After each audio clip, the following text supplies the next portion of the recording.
What's up, Bulldogs? My name is Hayes Davis, and this is the second episode of the Pawcast. Today's guest is Miss Amanda Carter. So, how are you today? I'm good. How are you? I'm doing good. It's been a tough week, but I'm glad to be here. So, I know your kids play sports. Did you play any sports growing up? I did. So I didn't start quite as young as they have, but I did play basketball and softball. Yeah. Ended up playing softball throughout high school, and I went and played in college a little bit at Virginia Wesleyan. That was my main sport. Yeah. And I didn't start travel ball until probably 14 or 15, where kids these days start a lot earlier. So, what would your favorite sport be that you played? That I played? That's really tough. I think if you ask Katie the same question, it's hard to choose. Yeah. I would say softball for me, just because I played that longer. But I really enjoy basketball, the fast pace of it. Yeah.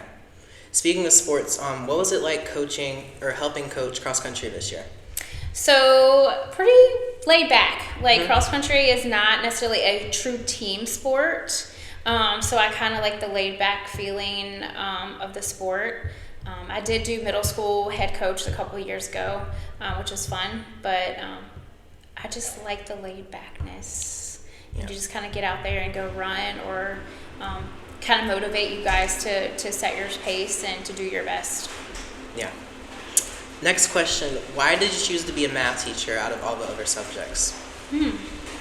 Okay, so in high school, math was the easiest subject for me. I enjoyed school in general, but math was just very comfortable. Like, it just came pretty quick. Same for me. So in college, I decided I wanted to be a math major, but I wanted to endeavor a little bit in the business world. So I took a couple of business classes. And after the second business class, I was like, nope, this is not for me. I started tutoring at a resource center. And I will never forget one of the girls that I was helping. Like, she just had this awesome light bulb moment where she started understanding it. Yeah. That it just resonated with me. That, hey, this is probably what I want to do. Like, if I can help people break this hard subject down and help them understand it, then maybe that's what I want to do. So that was the moment I knew teaching was going to be what I did. Did you expect to be a really popular teacher here? Because I know recently you were chosen as RCS's High School Outstanding Young Educator. So how do you feel about that?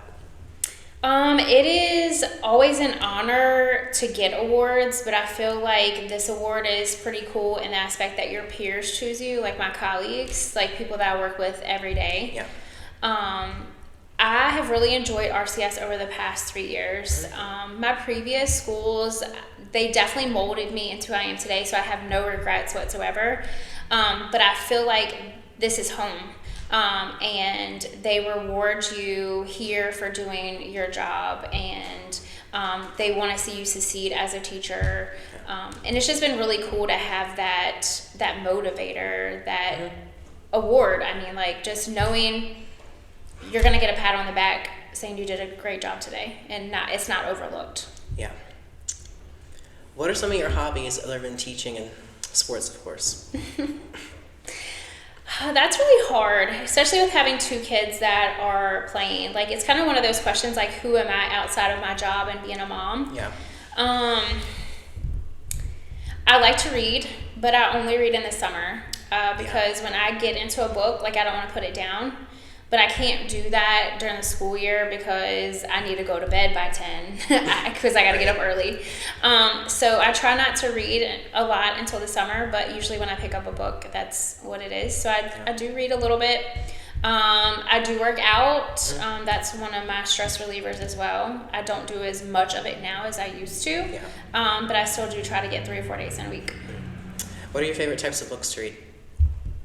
Colleen Hoover is probably my favorite author right now. I don't think I've picked up one of her books that, like, I literally said no way. Like, I had a hard time, like, putting them down sometimes over the summer. I would start a book and possibly finish it in the same day, sometimes with hers.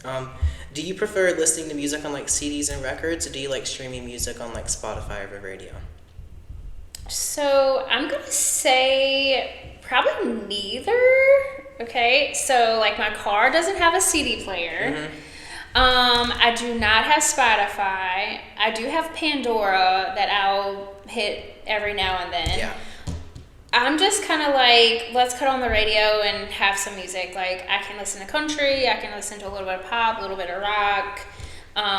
Sometimes some Christian gospel music can come on. Yeah. So I like to listen to a little bit of everything, but I would say neither for either one. But you're of not those. that much of a big music fan? Are you just like... I'm just like, no. Yeah. I like the noise, like I can take it or leave it. Now I do like coming to work or like leaving work and turning the radio up a little bit and just kind of like letting it all out. What's a weird fun fact about yourself that you don't tell a lot of people? Or something you think would shock people? That would shock people. Well, especially now. Growing up, I was a tomboy. I had really short hair. I guess more so because I was athletic, you know, like it was just, I wasn't really into Barbies. I wasn't really into like the girly things. I didn't really start like really dressing up and being prissy and all the girly things until probably late high school, college. So a lot of people, if they're new, they would never expected that. Yeah. Another kind of cool fact, and maybe people around here wouldn't know since I'm not from here, but about 5 years ago, I was inducted into my high school's Hall of Fame for softball. Good job. So that was a very cool accolade right before COVID hit. What is the best compliment you've ever got other than like your teaching awards and sports awards? Okay, so if we're taking work out of the picture, the next thing to me that I can get a compliment on is my kids. Like whether it's they behaved well or if they've done well in a class or just overall that they're a good person. Because as a parent, like you want your best for your kids and you want them to be the best that they can be. And you know, people are people, so sometimes you fall short. But I know this school year I got a message from my son's teacher saying how just cool of a kid he was because he tends to gravitate sometimes to the underdogs. So I think there might have been some kids in his class that wouldn't be considered to be like, whether smart or athletic, I'm not really sure at what spectrum of that, but he wanted to give them a birthday present. Like, and it was just like, you know, a box of candy or something, but just like the little things. Like he didn't know if somebody else would celebrate them that day, and just having an 8-year-old already kind of pick up on that, I thought that was kind of cool. I have one more question for you. So I know we're almost 2 full months into the new year. Do you have anything on your bucket list you want to cross off this year? Off this year. I have no big things for this year. However, I do want to travel more. Me too. Right now, we are traveling for softball purposes, so it's hard to have any extra things. But I do plan on, and I don't think it'll be next year, so it'll be Katie's junior or senior year. We definitely will plan to do the trip over spring break.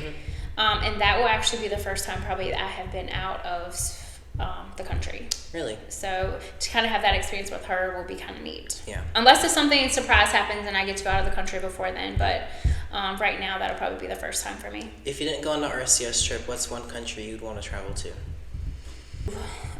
Country. I like the heat and the sun and all the things. Bora Bora, Fiji, Anywhere with the beach. Anywhere with the beach and like clear water so I can see little creatures swimming around and that'd be good. Maybe tropical drinks. Yeah. Okay. Well, thank you for coming today. Thank you. Thanks for having me. Thanks for watching Bulldogs. Tune in next time for the Pawcast.